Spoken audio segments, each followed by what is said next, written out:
up your YouTube, search for Stukeley Meadows, watch on your big screen. Or another device if you're at home. Get yourself comfy, this could take a while.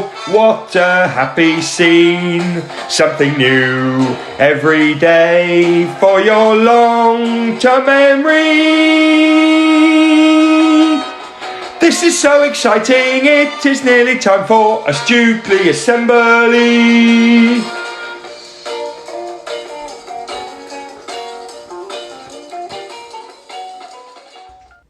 Good morning or good afternoon everyone, and welcome to our Wednesday reading assembly. For each other we, every day we, to improve we, together we will.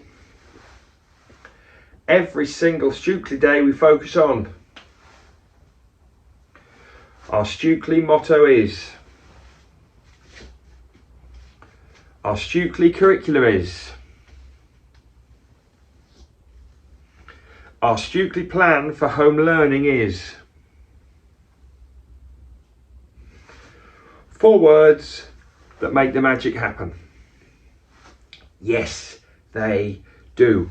Right, another assembly everyone, and I think before we start, I just have to remind you all about our learning behaviours, about our classroom behaviours when something is happening. So assembly is happening now, and I'm the speaker. So the word slant, let's just bring that up on the screen.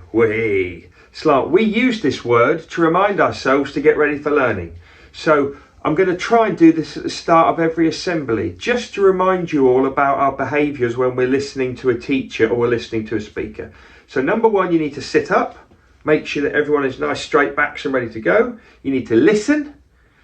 In assemblies, you need to answer questions. Sometimes that's in your head, sometimes it's out loud. I need you to note your resources. I need you to know what your resources are. So in assemblies, the only thing you use sometimes is your learning log and your memories. So they're your resources. And then the last one, track the speaker. I am the speaker. If I'm speaking, I'd like you to track me. I'd like you to focus on me. If somebody else in your class is speaking, I'd like you to track them and focus on them. So I'm going to add the word slant after work hard, be kind, because when we've gone through all those strap lines, I really want us to focus on getting ready for assembly. Okay, we normally do some author work here now, but lots of you are wearing something green today. Thank you, those of you that are wearing something green. Thank you for bringing in a small donation to raise some money for new resources at the school. Thank you, everybody, for that. I mean that.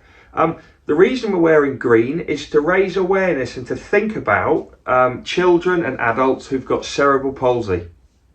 Teachers, adults, I'd like you to pause the video. I'd like you to Google World CP Day. I think it's World CP Day. Google that and just have a 2 or 3 minute chat around cerebral palsy so that we know a little bit more about it and the kind of wonderful things that are going on in the world to try and support people with it.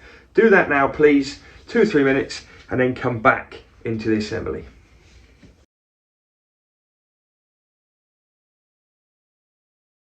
Welcome back, everyone. Right, it's time for our book now. You know how excited I was last week because we just got to that point of the monster, of the beast, talking to Victor about exactly what was going on. So let's just have a quick recap.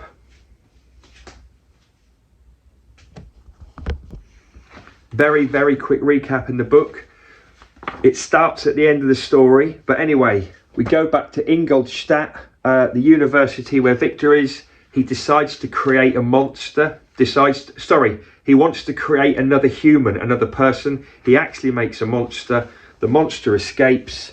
Victor doesn't know what to do. He goes into this long sleep, this long fever. He can't tell anyone what he's done. Then he realizes that a couple of people in his life die, get arrested. He then spots the beast in the mountains. Victor and the monster talk about what's happened. The monster explains that nobody likes him, they're all scared of him, they hate him, they want to kill him. The monster explains that people died because of him, but it wasn't really his fault, and it wasn't. He just wanted to be their friend. Anyway, it finished where the monster said to Victor Frankenstein, I want you to make me a bride. I want you to make me another monster that can be my friend, can be my companion. I mean, this is big stuff. This is where we got to just before we finished. Victor couldn't help feeling sorry for the monster, although he was worried about what might happen. Victor swallowed hard and said, I agree. I will help you and make you a bride. Victor returned home, thinking hard about what he could do. Elizabeth, his girlfriend, his partner, could not bear it. Why are you so unhappy? She asked. Is it because you don't love me anymore, Victor? No, of course not, cried Victor. I could never love anyone as much as you. I hope we can spend the rest of our lives together. Will you marry me? Said Victor. Oh, yes, cried Elizabeth, flinging her arms around him. But even as Victor kissed her, he was thinking of the monster's demand. I must start work, he told himself, but not here. I don't want anyone to know. Victor's father was delighted when he heard the happy news. I always hoped you two would get married, he said, smiling. When shall we hold the wedding? Not for a few months, Victor replied. I have a project that I must finish first. We all know what this project is, making a bride for the monster. I need to make a trip to Scotland, said Victor, trying to think of somewhere that they wouldn't expect him to go. A trip will do you good, said Elizabeth, but I think you should take Henry with you. So Victor did. Victor packed his books and his instruments, and with a heavy heart, him and Henry set out. There had been no sign of the monster for a few weeks, but Victor knew that the monster would follow him. The journey took several weeks. Victor kept wishing it would take longer and worrying about whether the monster would get after them and get his revenge. Along the way, Henry pointed out the sights with all the rugged hills and the ruined castles and the spectacular sunsets. But Victor could not enjoy the scenery. He just kept thinking gloomily about the task he had ahead of him. Finally, they arrived in Edinburgh, and Victor began collecting supplies. When everything was ready, he told Henry he wanted to travel on his own. I need to be alone, he said. Reluctantly, Henry agreed. Write to me at once if you need anything, he said. Victor was ready. Free at last, Victor took a boat to a remote, rocky island and rented an old hut. Then he set to work, mixing chemicals, connecting batteries, beginning his grisly task of shaping more flesh and bone. Victor felt sick to be doing this work again, without the confidence that he had before. It had all been a disaster when he did this before. Sometimes he could hardly bear to go in and out of the hut. He kept walking up and down the beach like a restless ghost while waves dashed against the stones. Victor was desperate to finish, but he was worried that he was doing the right thing. Will this new creature be as ugly and wicked as the first, he thought. What will happen if the monsters hate each other? Or what will happen if they have children? Am I buying my own peace by destroying the future of the human race? One night as he worked, Victor glanced up at the window. The monster was staring in, watching him. Its lips were wrinkled in an ugly grin, and Victor could have sworn its eyes glowed with spite. I mean, this is powerful stuff now. Suddenly, Victor was filled with fury. He began ripping all of the sheets and the papers around him. He got the bride and flung her across the room. He could not believe what he was doing to help this monster. The monster howled, "You think you can find a wife and be happy while I am alone? But I will have my revenge," said the monster.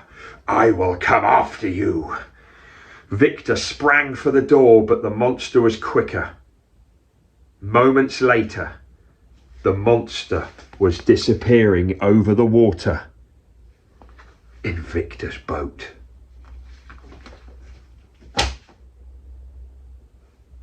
I mean, it's a good job year 1, 2 aren't listening to this. This is starting to get tough. Anyway, I wonder what happens next week. Right, from Victor Frankenstein straight into Cheer, Boo, Song or Silence.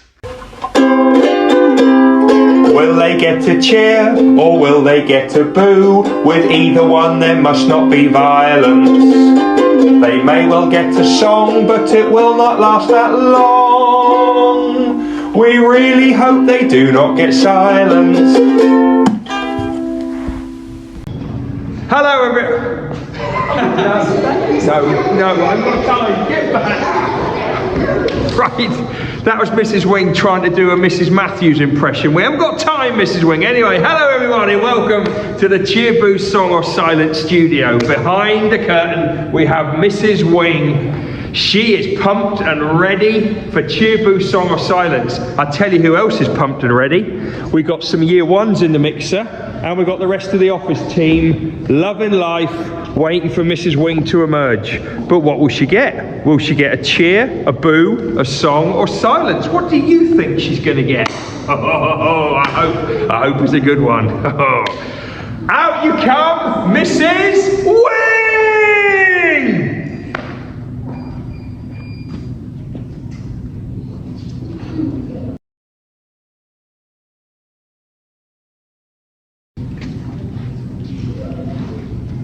See you next time on Cheer, Boo, Song or Silence. Will they get to cheer or will they get to boo? With either one there must not be violence. They may well get to song, but it will not last that long. We really hope they do not get silence. Wow.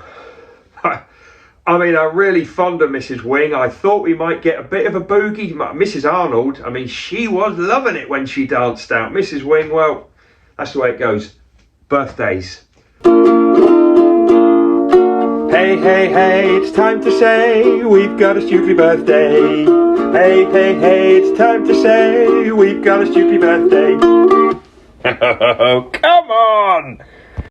Okay, we've got a couple of birthdays today. Happy birthday to George in year 4 and Arwen in year 4. Happy birthday, you two. Fun with friends and family. Another year older. Stukeley best wishes to both of you. Now let's finish with everyday knowledge for you.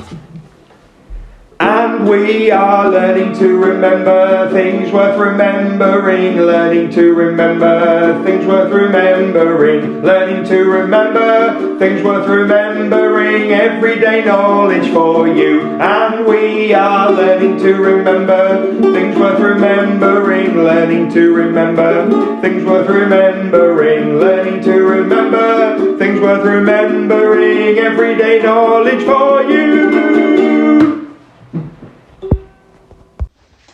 Okay, we know that learning to remember things worth remembering, we know that if we're helping ourselves to remember, we need to keep doing things over and over again. We know that retrieval, keep coming back to things, helps our memory. It takes stuff from the working memory into the long-term memory, then back again. It keeps mixing it up to make it stick. We know that. But actually another thing that's important is that we forget things and then bring them back. So from today, I'm not going to do any map work. I'm not going to do any time, length, days of the week, months. So I'm not doing any of that. I'm going to give it a bit of a break, and then we're going to come back to it in a few weeks, and we'll see if it's starting to stick. Okay? We're going to focus on number sequences now and counting in different numbers. I'm not going to do 2s today. I'm going to start off with 3s. and then I'm going to go to 4s. I hope everyone's ready, because I'm not going to muck around with this. Everyday knowledge, counting in multiples is a big deal. Let's do this.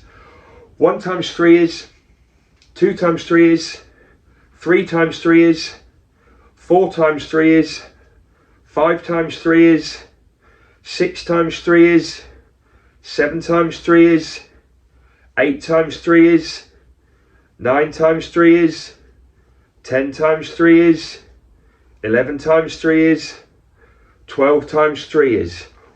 Okay, 4s. 1 times 4 is, 2 times 4 is, 3 times 4 is, 4 times 4 is, 5 times 4 is. Hang on, some of you aren't joining in. 5 times 4 is 20. 6 times 4 is, 7 times 4 is, 8 times 4 is, 9 times 4 is, 10 times 4 is, 11 times 4 is, 12 times 4 is. See you next time.